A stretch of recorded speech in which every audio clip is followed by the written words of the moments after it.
Hello, and welcome to Just One More Thing, a weekly knitting podcast, well, knitting and crafting podcast. Yeah. I'm Janessa, I'm the knitter. I'm Brooklyn, I'm the crafter. And it has been a long time since we saw you. We recorded right after Thanksgiving, so the weekend right after Thanksgiving. And then I never got around to editing or uploading it to YouTube. So it's kind of the lost episode, and to make up for it, we're going to give you a super long episode today with all of the crafty and knitting fun stuff that we've been up to since Thanksgiving. Today's December 10th, so it hasn't been too awful long, just a couple of weeks that we've missed, but we're going to make up for it. So we will go ahead and get started. Brooklyn has some finished things to show you. Okay. My mom and my grandma got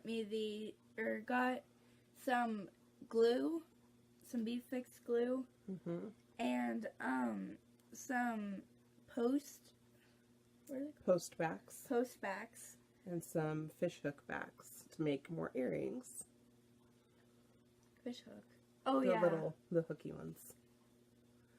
Those are cute. And so my mom's friend, Brooklyn made a pair of earrings for herself.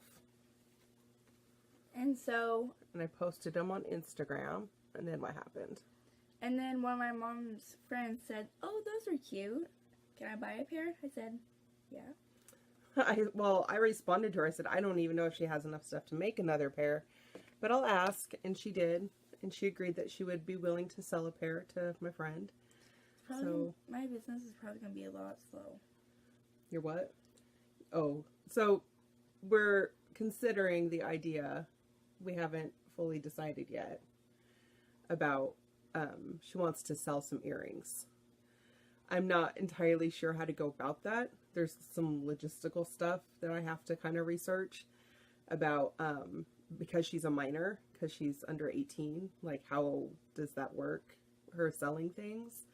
Because I think legally to be able to sell on Etsy, you have to be over 18. I know there's other kids who sell things. Like for instance, I know there's a girl who's like 9 or something that sells hand-dyed yarn. So I don't know. I don't know how that works. I have to research it, but yeah, she might start building up an inventory and eventually next year selling some things on somewhere. Maybe it'll just be like private message me and I'll show you, maybe it'll be like a private, photo album or something, and we'll just sell through me, or I don't know how it'll work. We'll have to figure that out. If anyone knows how people who are under 18 sell things, start little entrepreneurial type businesses and sell things, I would love to know what you know about that. So either send my mom a message, or... Because she doesn't have email or, any kind of social media presence or anything like that yet. Because, you're 10, but you'll be 11 next month. So, I'm not comfortable letting her just be free on the internet yet. So we'll have to figure something out. But yeah, she is having lots of fun making earrings, and maybe it'll become a little business for her. We'll just have to wait and see what happens. So, have you been drawing? Yep. What are some of the drawings that you want to share?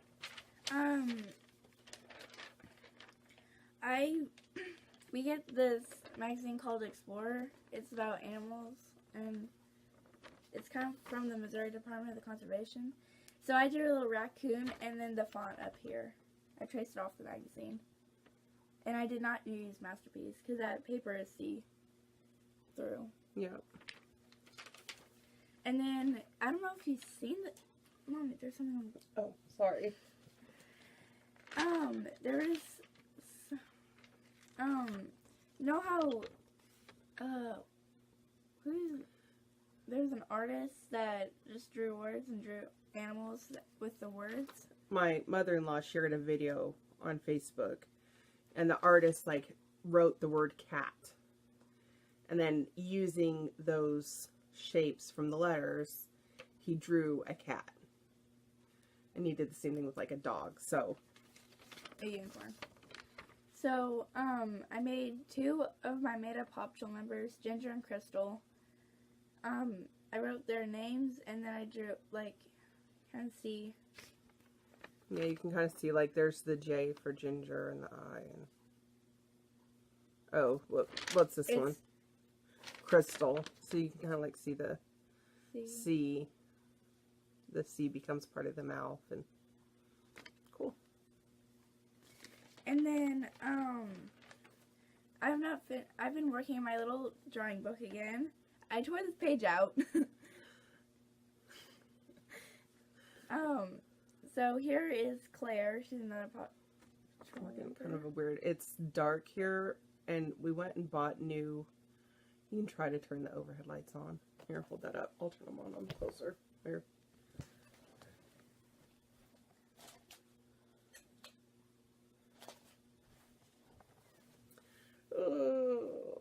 I don't like that glare. At least it's better. Pardon the bad lighting. Let's just... so that one is Claire. I didn't finish coloring her yet. And then that one is William. My nails are dirty. I need to clean my nails. I've been busy this afternoon. So those are what you've been drawing. Mm-hmm. Very cool. So as you can see behind us, we've put up our Christmas tree. We put that up. It's a real one. Today. It is a real one. We do real Christmas trees. We got it at Lowe's last night. I posted some stuff about that on Instagram. You scooch a little bit. There we go. I feel like I'm falling off the stool. We're trying to share a stool so we could sit in front of the tree instead of a regular setup. And it's not working out too well. So yeah, lean over a little bit so they can see the tree. There it is. A couple of fun things that I like to do with our tree. I like to incorporate some yarn into it, and I'm going to show you like a quick fast sped up video of us decorating the tree. So I'm going to insert that here.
That was fun, right?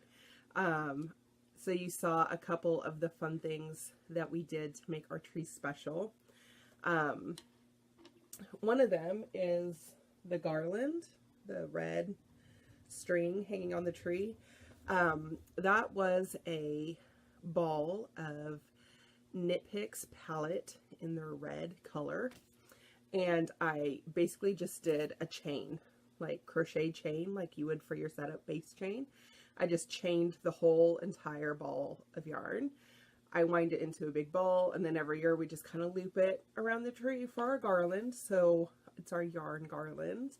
And then quite a few years ago, and there's some wear and tear on these, I took styrofoam balls and I just wrapped them in yarn, in fun hand spun yarn that I had lying around. I thought you like wrapped it around a real ball and hot glued it. A styrofoam ball. Styrofoam, like, so it's not heavy. And I just wrapped the yarn around like I would winding a yarn ball, and then I kind of hot glued the top. So they're not the prettiest ornaments in the store, but they're my hand spun yarn ornaments. So that's a fun feature. And then this year we're adding a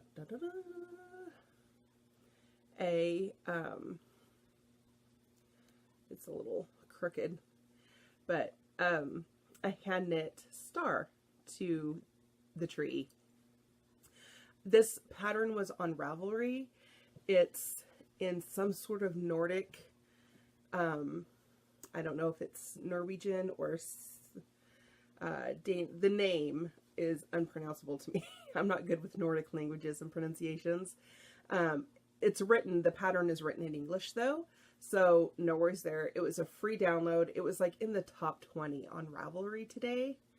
And I literally cast this on maybe about 10, and I just finished a little bit ago. It's about 5-ish, 4-ish, around 4 o'clock. So it really didn't take long to knit at all. This was some of my hand spun yarn, and you can see it's very thick and thin in places. Kind of not one of my best hand spuns overall. It was a bulky weight, and I knit it on size 5 needles.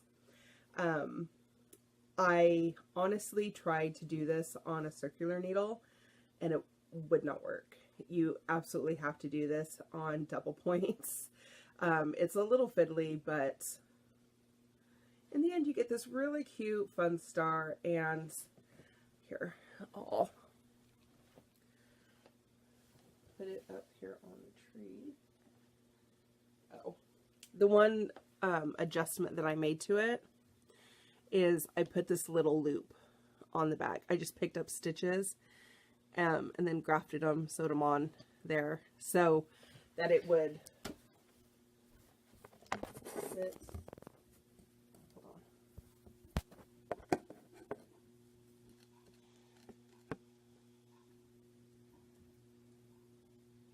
Okay. Just like that. We don't really have a theme to our Christmas tree. It's just whatever ornaments the kids have made over the years, whatever ornaments we've been gifted over the years. A lot of ornaments that Ben and I had when we were little kids.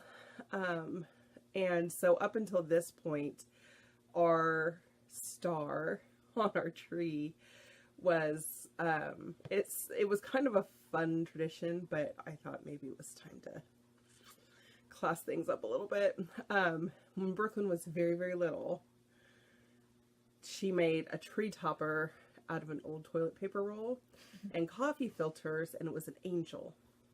And it was, so like the coffee filter were the wings, and she had decorated the toilet paper tube with like another kind of coffee filter to make a dress, and then it was like maybe, I can't remember what the head was.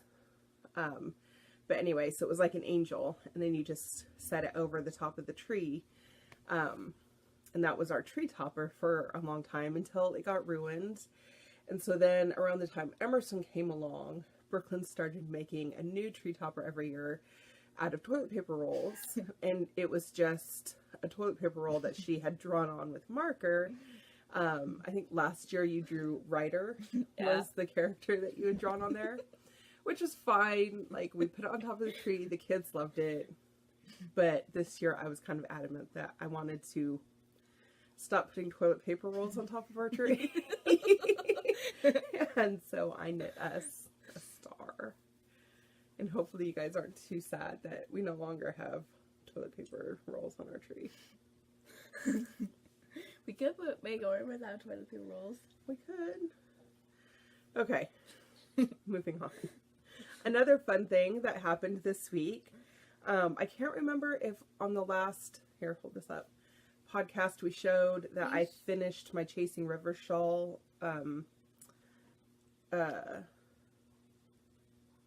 sample, but it got finished, so here's a sample of it. It's big. It is big. It went up on Ravelry this week, so if you search Chasing Rivers on Ravelry, it's up there, it's for sale. I've had some really good feedback from my test knitters on it and from the tech editors who worked on it. I had a lot of friends and family who don't knit really ooh and ah over it. And yeah, I even have sold a couple copies on Ravelry, so that was exciting and fun. For my very, very first pattern, I'm hard at work on the next one to release. I'm in kind of this swatching, figuring out the math stage of another shawl. If you want to go check that out, that would be very cool to maybe even if you don't want to buy the pattern, give it a favorite and help other people see that as well. So that's that finished object.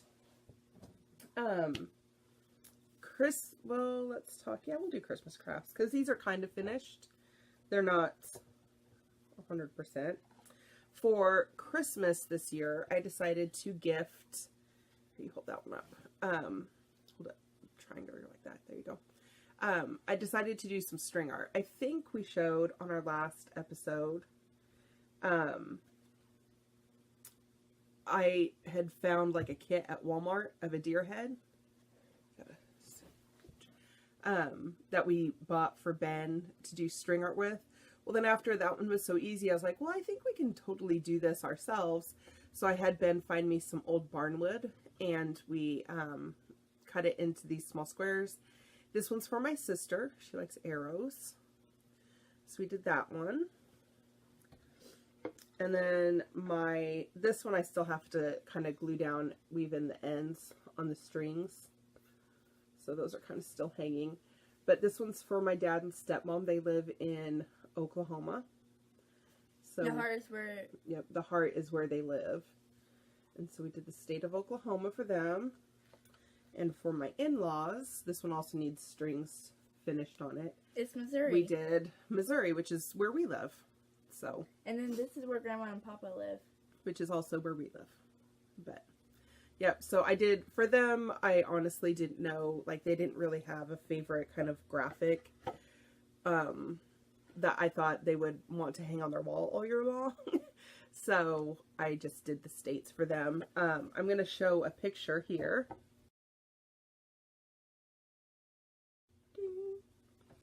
The one I did for my mom was a horse head. And this is one, the horse silhouette. I printed out a picture of one of her paintings and then did the outline with the nails around it. And so it's kind of like her horse head and my handspun yarn, and it was a fun project. She came to visit last weekend, which is why we didn't podcast last weekend. And I actually put her to work doing that horse head project. So it was a DIY Christmas present for her. Also, while she was here, I was so close to having her vest done. The night before I went to go pick her up, I actually had it all. Basically, the only thing I hadn't done was the bind off, but I had everything done. And Brooklyn woke up that morning. I said, here, try this on. Let's make sure it's going to fit KK, which is what we call my mom. And it didn't fit.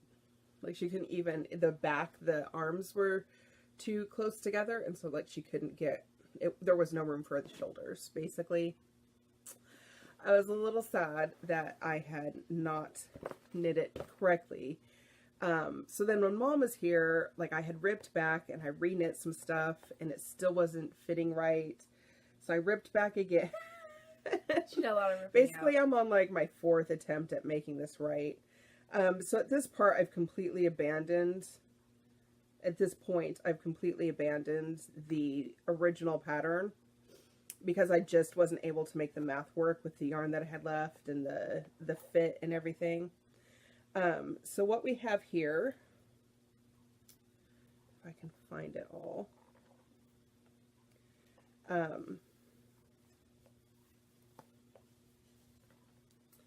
this is the back. So I finished the flounce part and I picked up the back along the middle. And then this will make the underarm. And right now I've picked up along each edge of the flounce and I'm knitting out so that it'll come around the front. And then I will eventually just knit across there to make the armhole and knit a bit of a collar on the back and down the other side. So what I've done is I've picked up on a super long needle both sides, which is really hard to show you because I don't have any elbow room on this chair. Hint, hint. There we go. So you can see I've picked up along both sides and just like 2 at a time socks. You can sit back up here now. I'm knitting from the inside and the outside of a center pull ball. So I think that's going to fit her a lot better. I think it's going to be just a lot easier to finish off. But yeah, that one's nearly done.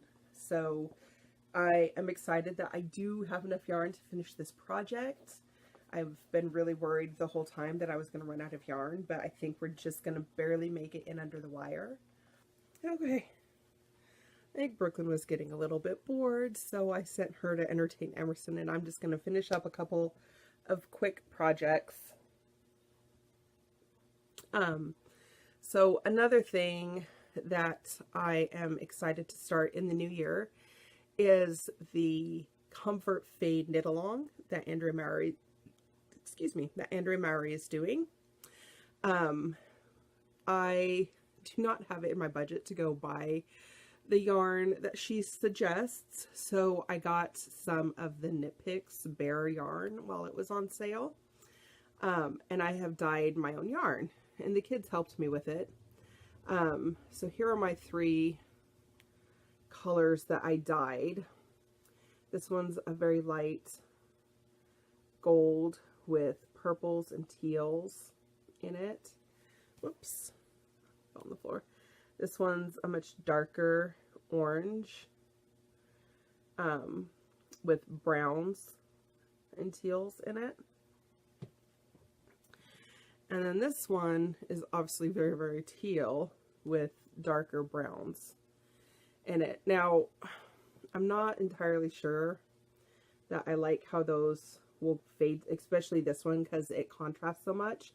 So I'm got some more yarn that I'm going to order, and I'm either going to dye something in between these two, or I'm going to just dye, like leave this for a shawl project and dye something more in line with these tones. Maybe something with, I don't know, more kind of reds and oranges or something in it.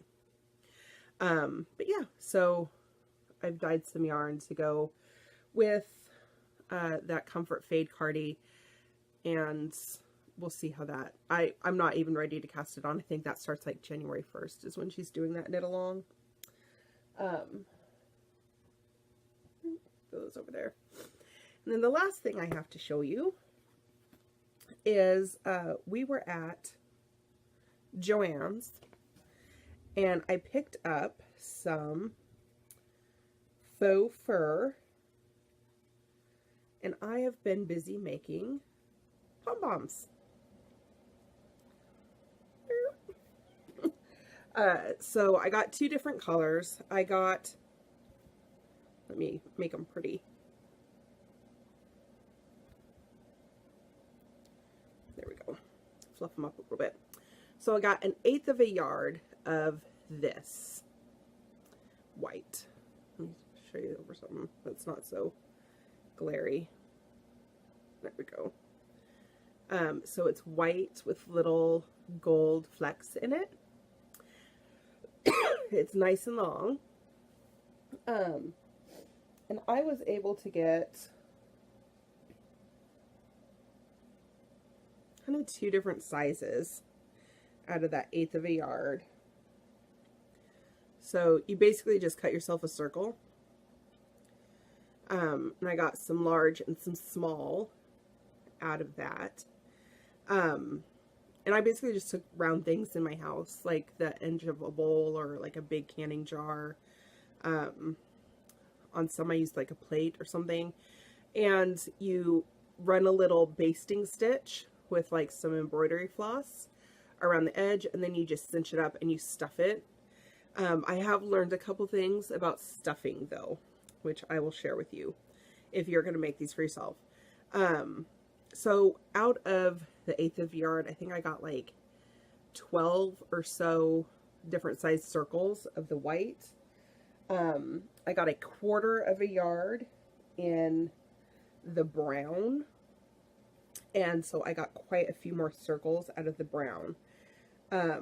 And I was able to get some really big, let me show you, really big one, really big, like the size of my head, circles out of that brown fabric, because the width of the fabric was larger. So here's where what I've learned about stuffing comes into play. And it does kind of shed a little bit. You gotta, I suggest after you either do the cutting outside, like find a nice day and do your cutting outside, or after you cut, like take everything outside and just really shake the heck out of it. And then once you stuff them, like take them back outside and really give them a good shake outside to get all the loose pieces off. So this is one that I did out of the biggest circle. And see how big it is on my head. And that makes a massive pom-pom.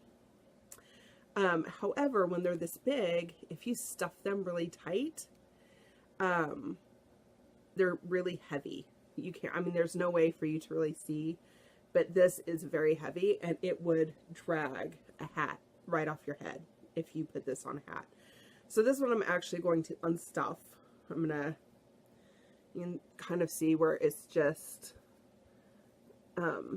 like sewn together right there. I'm basically going to open it up and take all the stuffing out, because what I was stuffing with was like old junky fiber that I didn't want to spin with anymore. I had some cotton fiber that I really was never going to spin into yarn that I've been using for stuffing on like my little Huxa Puffs.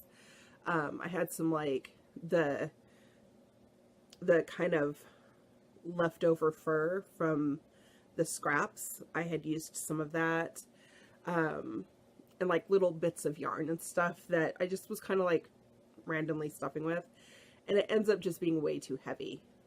So I went and bought some Fiberfill, the little polyfill that you would stuff like a pillow with.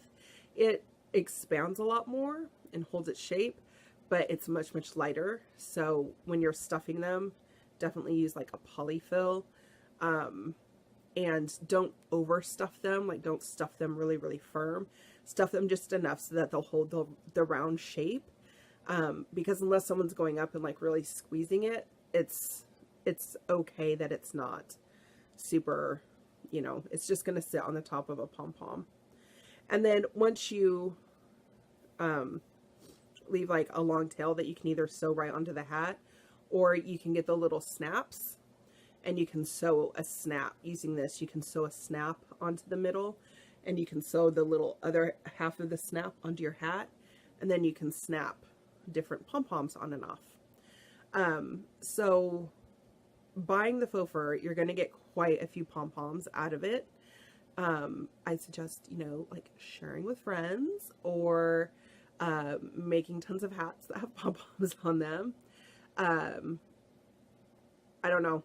Or it's, you know, maybe if you don't want that many pom-poms of the same color, get a couple of friends together and, you know, like split the cost of, like, everyone buys a certain color of fabric, and then you like swap so everyone gets one of the color.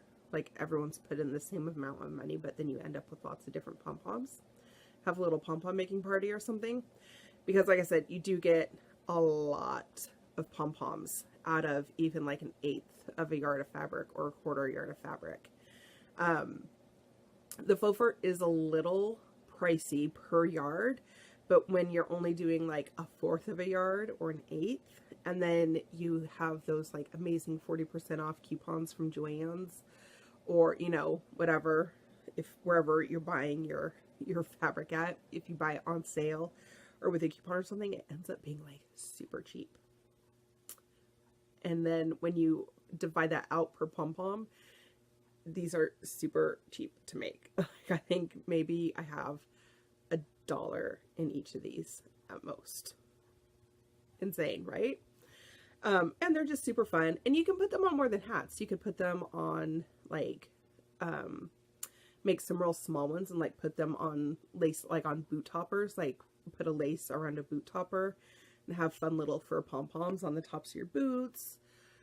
You could put them, you know, tree ornaments. You could put them on the ends of scarves. You can make little keychains out of them and put them on the kids' backpacks. I don't know. These little pom-poms are going to be on so many things. It's ridiculous, because I did not realize just how many pom-poms you could get out of one thing. So, that is our episode for this week. Sorry it was so long, and sorry that we missed a couple of weeks after Thanksgiving. We'll be better about podcasting through the holidays, because honestly the rest of our holiday season is pretty chill, until the kids go back to school. So, alright, so we will see you all next week. Have a good, wonderful holiday. If it's snowing, stay warm. Yay.